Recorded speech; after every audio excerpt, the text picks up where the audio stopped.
रामायण की हर कथा में हमें धर्म, भक्ति और वीरता की मिसालें मिलती हैं, लेकिन कुछ कहानियाँ ऐसी भी हैं जो शास्त्रों में नहीं बल्कि जन जन की लोक कथाओं में जिंदा है। आज हम आपको सुनाने जा रहे हैं एक ऐसी ही अद्भुत और रोमांचक कथा, एक जल परी और एक देवता की।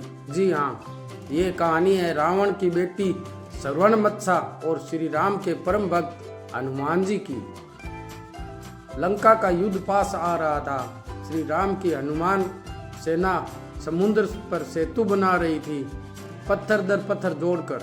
लेकिन एक अजीब बात हो रही थी, जो भी पत्थर समुद्र में डाले जाते वे रातों रात गायब हो जाते। हनुमान जी को कुछ संदेह हुआ। उन्होंने समुद्र में उतरकर इसकी तह तक जाने की ठानी। हनुमान जी जैसे ही समुद्र के भीतर गए, उन्हें वहां एक अद्भुत दृश्य दिखाई दिया। एक सुंदर जल परी जिसकी पूंछ सोने की तरह चमक रही थी, बड़ी चतुराई से पत्थरों को खिसका रही थी। उसका नाम था सर्वणमत्सा, रावण की पुत्री। रावण ने उसे भेजा था ताकि वह श्री राम की सेना का काम रोक सके। वह तेज थी, शक्तिशाली थी और समुद्र की गहराइयों की रानी जैसी लगती थी।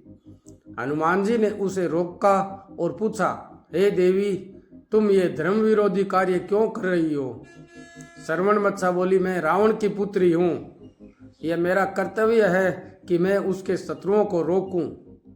इसके बाद दोनों के बीच एक तेज युद्ध हुआ, जल के भीतर मंथर गति से, पर गहरी चालों के साथ। हनुमान जी की चपलता और शक्ति के सामने सर्वणमत्सा टिक नहीं सकी। आखिरकार वो हार गई।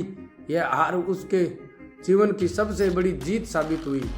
हनुमान जी के तेज, उनकी भक्ति और उनके धर्म पर अडिग भाव ने सर्वणमत्सा के मन को झकझोर दिया। उसने पूछा, तुम किसके लिए ये सब कर रहे हो? हनुमान जी बोले, मैं श्री राम जी के लिए जीवित हूँ। वही मेरे आराध्य है, वही मेरे जीवन का उद्देश्य। सर्वणमत्सा की आंखों में आंसू आ गए। उसने रावण की अधर्म की राह छोड़ दी और श्री राम के धर्म पथ में सहायक बन गई। अब वह समुद्र के भीतर रहकर वानर सेना को सेतु बनाने में मदद करने लगी। इस तरह राम सेतु का कार्य पूर्ण हुआ। कुछ लोक कथाओं में यह भी कहा जाता है कि हनुमान जी और सर्वणमत्सा का एक पुत्र हुआ, मकरध्वज। उसका लालन पालन समुद्र में हुआ और वह आगे चलकर हनुमान जी से युद्ध भी करता है, बिना यह जाने कि वह उसके पुत्र हैं। ये कहानी हमें बताती है कि कैसे समय, भक्ति और कर्म एक साधारण को भी असाधारण बना देते हैं।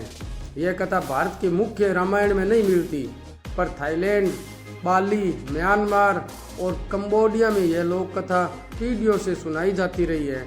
यह हमें सिखाती है कि प्रेम और भक्ति किसी सीमा से बंधे नहीं होते। धर्म की राह पर चलने वाला सबसे बड़ा शत्रु भी एक दिन मित्र बन सकता है। अगर आपको यह कथा पसंद आई हो तो वीडियो को लाइक करें, शेयर करें और चैनल को सब्सक्राइब जरूर करें। ऐसी ही और अद्भुत कहानियाँ हम आपके लिए लाते रहेंगे। जय श्री राम।